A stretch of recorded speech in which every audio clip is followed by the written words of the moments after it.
Back once again for the renegade master. Back once again for the renegade master. Back once again for the renegade master. Back once again for the renegade master. Back once again for the renegade master. Hello my renegades and welcome back, and what are we getting into? It is Love is Blind season 8. We are now on episode 13 and we carry and continue on with the weddings of these people. So just before we get into this episode, as I always ask, please hit that subscribe button, please hit that notification button so we know I'm doing videos. Please comment, like, share and do the good things that you do, because I continue to be on the road to 1k. So we go back to Sarah and Ben, and as we left Sarah as a fish out of water, ready to give her view on whether she will say I will or I don't. So as soon as Sarah says to Ben, I love you so much, I knew it was going to be a no. Because as much as Sarah said that they are aligned and were not opposing in their views, they're not on the same wavelength in any way, shape or form at the end of the day. Everybody looked shocked, and I thought, it cannot be that shocking. Seriously, it can't be that shocking. But Ben continues to say that he cares about her so much, he loves her, and he wants to be able to continue being with her and growing their relationship without the marriage. Now, he said all of this up on the podium, which was a bit like, that's a bit quick. Let's calm down. She's just said no to you. Let's process the reasons as to why she's saying no to you and whether you can actually forge a relationship after this going forward. So Sarah basically said, oh, we'll see. And I thought, yeah, that's a polite no right there. So her sister basically says that she's happy with that outcome. And I knew that she would, because to be honest, I think it was the only outcome for Ben and Sarah. She says now she hopes, Sarah's made the right decision. So Sarah brings it back to the fact that, it was the Black Lives Matter, and she says his answer on that affected her because he said he never thought about it.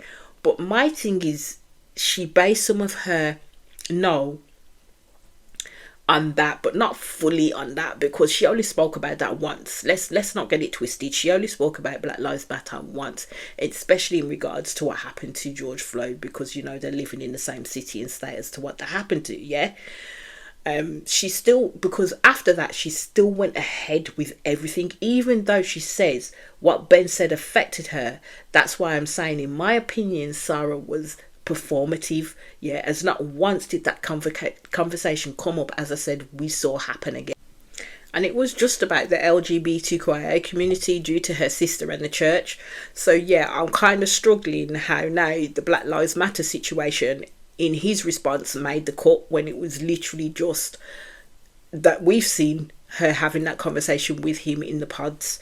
So to be fair, I would say that this was more about the church's stance and their ethos and what they stand by, and Ben being absolutely clueless to this and him not having any type of curiosity on his part in order to ask any type of questions. He literally just wanted to fly by in terms of what it is that she said, and it just was not enough for her at the end of the day. So Ben thought that they would be getting married and that they would be on the same page. He says that they align on similar things but not on others, where he doesn't think it's to a point that a relationship could not work between them.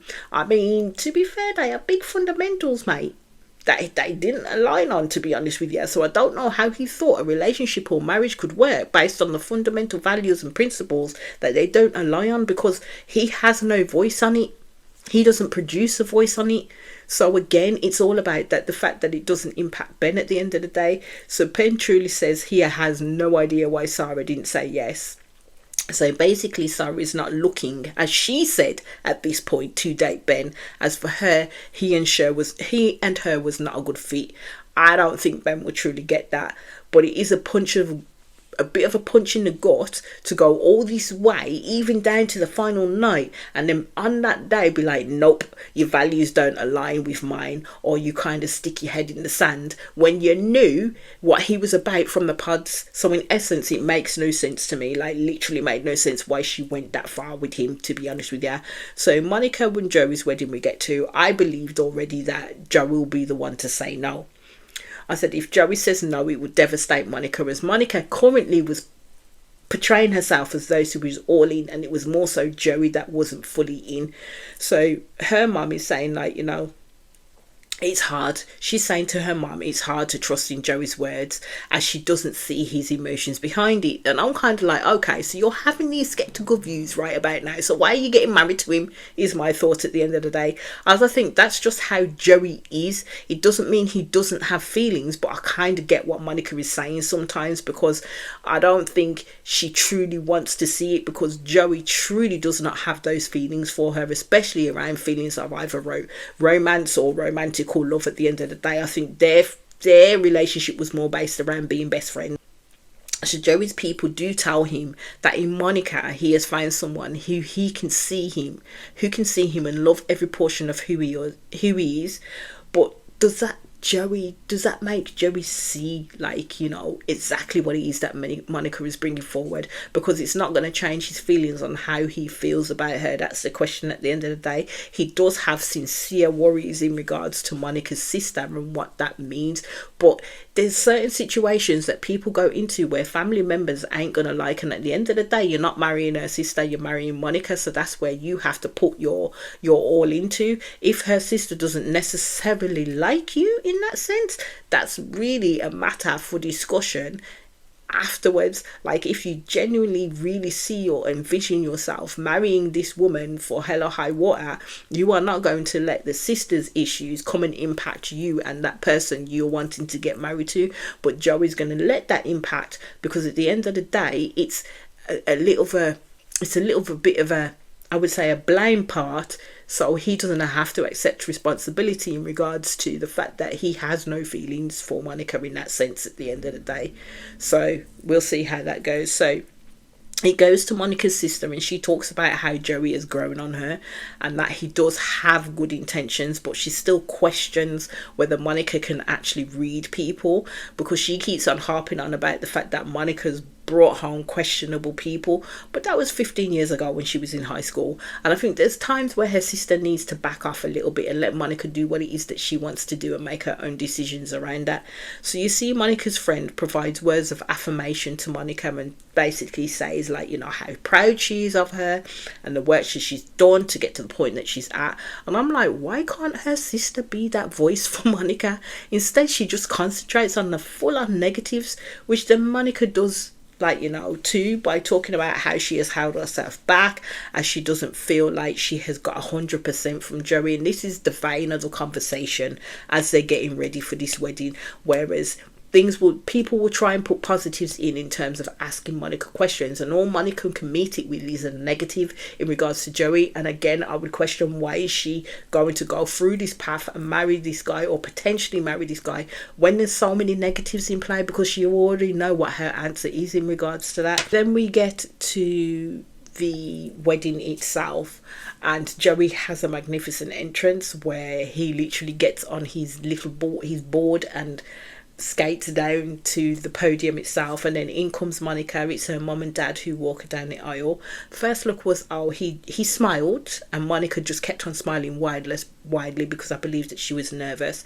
Joey had put his sister's chair out as well, which made his mum cry. It's because of the fact that, you know, his sister literally had passed away, and he was like, I'm still not going to forget her. She's still here in my mind, body and spirit. So this is where she's going to sit, and she would have sat in her chair front and centre at the end of the day. So what I found odd is when I did get onto the podium, Monica and Joey didn't hold hands like I've seen the other couples do, where they would hold each other's hands when it came to the vows. Monica basically says with her vows, she feels what's in her heart. It was short and sweet. Joe's vows were all about Monica as well, whereas hers was more about how Joey made her feel. So Monica goes first, and she point blank says that she doesn't think that she could do it right now, as in get married to Joey. She didn't feel like they were where they should be yet, and she still loves him, and Joey said that's okay. And with her saying I love Joey at that podium, that was the first time Joey ever heard that Monica had those types of feelings for him at the end of the day. They both took it well. They were not right where they are for where they were at right now, and I would 100% agree at the end of the day. It was a good end between the both of them, and they still continue to walk out hand in hand together at the end of the day. Then Monica left, And that was like hella awkward, because it's like, do you like say, all right, bye sort of thing? But Monica wanted those words from Joey, but she didn't get them and didn't feel chosen by him. So Joey believes that Monica said no because of her sister, and that's not strictly true at all. It was because he was not so physically touching with her, and Joey didn't know or portray that he wanted to choose Monica and go that mile with her at the end of the day. So she basically said no, and that's the reason why she said no for it, weren't in regards to her sister. Monica basically said that she wanted to say yes, but Joey didn't give her what she needed in that space in time. So then we get to Virginia and Devon's day, and this is what I really wanted to see. So Virginia's talking about how she believes she's found her person in Devon, that she loves him and sees a future with him. So Virginia, for her, love was blind. I was like, okay. Devon truly sees himself marrying Virginia too. Again, he says the words like he always says when it comes to Virginia. They haven't necessarily really gone through any conflict. He does talk about like there was difficult times when they're talking about politics and the prenup. And the question is asked about how they have managed to come together in respect to finances. My question would be, why is this the feature on the wedding day at the end of the day? So if he says they've spoke about it, why would it be the question on the wedding day in regards to the finances situation? Because there's a lot more other things that they spoke about which was potential for an issue between the both of them. So Devin believes that they figured things out and can focus on the marriage. I truly don't think that they figured things out at all, and that was my view. So let's just say Devon talks a lot. Like, he talks a lot throughout this whole series. He talked a lot, but I didn't necessarily see any action from him, or the action was coming from Virginia at the end of the day. So Virginia is talking up Devon and praises him, which is good, but I still don't think they know each other well enough from what I've watched for them to both say yes to each other. So Devon's mum and sister go and see Virginia, and they literally welcoming Virginia into the family. I don't think Virginia, again, is ready to say yes to Devon and he to her. And you can see that Devon has a lot of love for his niece, and you see how he is with children and with his family. So his mum does tell Devon that, you know, they went to see Virginia and she just hopes it goes smoothly for them, and she wants them to be married at the end of the day. His mum speaks life into him, and his family want him to marry Virginia. Virginia does look gorgeous in her dress. We see Virginia's dad and his wife, and so you see both mum and dad. Like, they said that they saw the connection that Virginia has with Devon. So Virginia's aunt is actually the wedding officiant as well, and she comes in to wish them the best. But all I would say is that Virginia's friends, her best friends that she had come to her wedding, are the real type of friends that you need, the real deal friends that you need, in terms of letting her know that whatever it is that she desires, they'll be with her 100% at the end of the day. So then when you see the first look, she cried, and Devon looked ready to take her then and there. So we get to the vows. His vows were okay, but for me, Virginia did not look fully enthralled by what he was saying. I don't know if it came down to nervousness, or in terms of potentially what it is that she would be saying in response to whether she would marry this man or not. Yeah, but she was just literally nodding as if to say, let's get on with it. So her vows were fully heartfelt, and she couldn't get through them without crying hard. And my thought was, would they say yes to each other from this at the end of the day? So then it comes to the penultimate questions. Devon said, I do. And I kind of knew that Devon was going to say I do. It was more Virginia that I was focused on, because I had a feeling that I don't know whether she was all in with this man at the end of the day. And that was coming through each of the episodes that I watched. So Virginia, as soon as she said, I love you so much, I knew what was coming, because it's a straight up I do if you are going to say I do to this person. And she just basically said to him, I'm just not ready. Let's just say her mum and dad was really shocked, and a guy, a black guy that was sat with his girlfriend at the back, was full on smiling, and I was like, okay, so you were expecting this, where you? I was like, damn. And Devin, I think, was just as shocked that she said no, and literally at the same time was trying to process the fact that this woman that I've just said I do to has just said no to me. Devin ended up sobbing his heart out. I did feel it for him because I knew that this situation was going to be hard, given him been wanting to get married for years. Since he was a kid, he knew he was going to get married, to find someone he believed God had provided to him, and then she literally said no. I think it was hard for both of them at the end of the day, but sometimes I do wonder the point of this show, because Virginia would have known some time ago if she was ready, to get married to this man. I understand that it hits in peaks and troughs, but I believe that she would have known before this day, yeah. And I just think on the day, for someone like Devin, it's just a lot of heartache, in my opinion, that could have been avoided. It was heart-wrenching to see Devin's mum break down. And then you had the granddaughter sitting on her lap while she was crying, asking what happened. For Devin's dad to literally lean over to her and say that Virginia said no.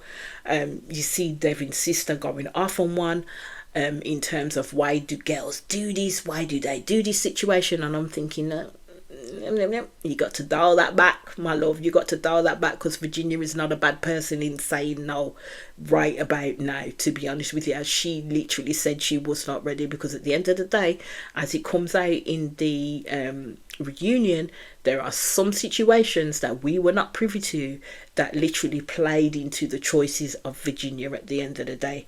So it's kind of a hard watch when you see Virginia outside crying with her family, and them, her friends, trying to make sure she's okay, and then you see Devin walk straight past Virginia without even looking at her with his mum. And this is why I say people need to go into this 100% sure from the jump this is what they want, as you involve in families and breaking their hearts too when you get up there and you say no, especially with the good relationship that Virginia had with Devin's family at the end of the day. So to be fair, right, Virginia felt it was too fast. Again, as I've said, it's only because I've watched the reunion that I now know why it took her to this point, in terms of why she was saying no. But at the end of the day, when you're saying that it's too fast, you're applying to a show where you know that it's a very fast process. It's a whirlwind process, yeah. And I understand that everybody talks about how difficult and how fast this show can be, but I would say if you are truly not ready to get married, then don't do it. I don't think you can blame it on fastness when you know it's a quick turnaround in any event, because then that honestly makes no sense to me. It's either you're ready or you're not ready. So Devin doesn't understand why, and Devin's mum is right. It's that, what I'm saying, if you came in looking for marriage, and this is why I say people not necessarily looking for marriage, or they think they do want the marriage and place themselves in a situation that they cannot get out of, even if it is moving at the speed of light. At the end of the day, you have got to be attested to the fact that, yeah, this is exactly what I want. I am looking to get married. And I think at the beginning, Virginia probably did see herself getting married, but by the time the end came, it was just like, yeah, nice, it's not happening, and then kind of regretted down the line. So Virginia talks about wanting to protect Devin, and it was the issues around things he didn't want to talk about, like politics. They didn't get in depth, or even sexually, they didn't even get there. Virginia says that she didn't like the differences in their political views. She says it wasn't a deal breaker, it's just how it was communicated and handled. And I thought, I kind of knew that would be part of her decision making when it came to it. But my thing is, it definitely was a deal breaker, because how could you, as a black woman, marry a black man knowing full well that his whole family, including himself, votes Republican, which is against your own best interest? You just could not do it. It's a fundamental issue. So for me, if I was American and I was doing this show, it would be a deal breaker, as I couldn't vote with someone who voted that way. I couldn't be with someone who voted that way at the end of the day, and the detrimental impact it may have on any children that you have. So yeah, so for her it was off-putting that Devon asked her if she voted with her faith in mind. So for Virginia it was like an insult at the end of the day. And then she said he didn't want to talk about it more than that. But my thing is, in watching that episode, Virginia didn't necessarily press Devon on anything, nor did she raise. She found it off-putting because she didn't tell him at the end of the day. So here I think is the real reason why Virginia said no, because she does highlight Devon received a check for a wedding present, and it was Devon's mum that told Virginia this.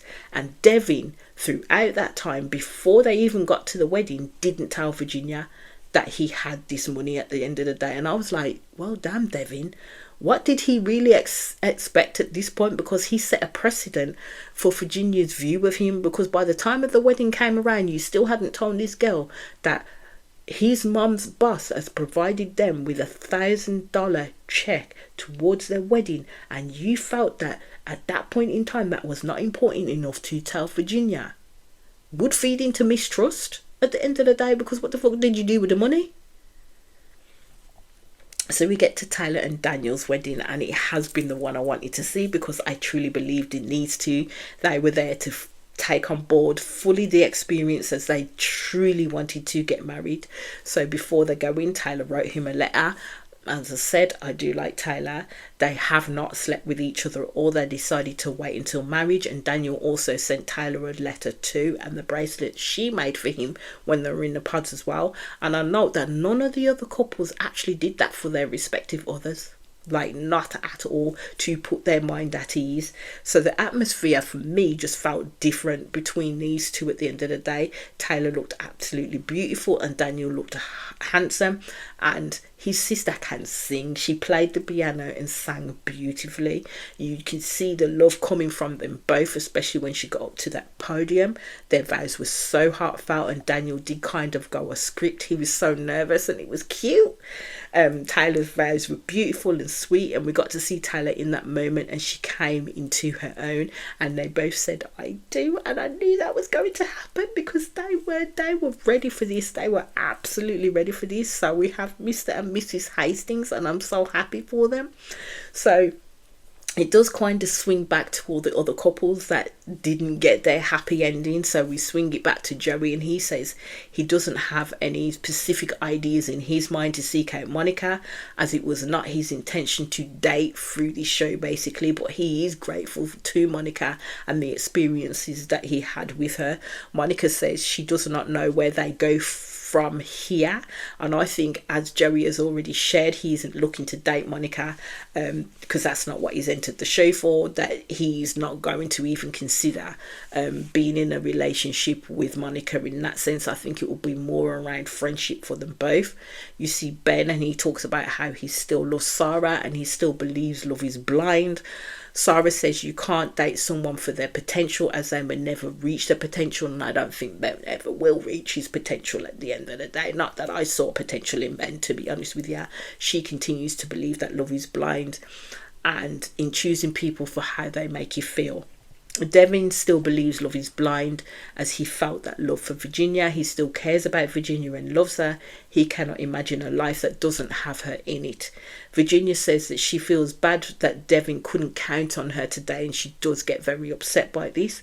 But she can't feel bad, I would say, as this is what happens. You either go for it or you don't. At the end of the day, you have to make a choice that makes you happy. It isn't necessarily going to make the other person happy. And then we see the married couple, Daniel and Taylor Hastings, have their full out party, and that's where the episode ended. And I'll be back in quick succession with the next episode. As I always ask my renegades, please hit that subscribe button, please hit that notification button so we know when I do videos. Please comment, like, share, and do the good things that you do, because I continue to be on the road to 1k. Peace out.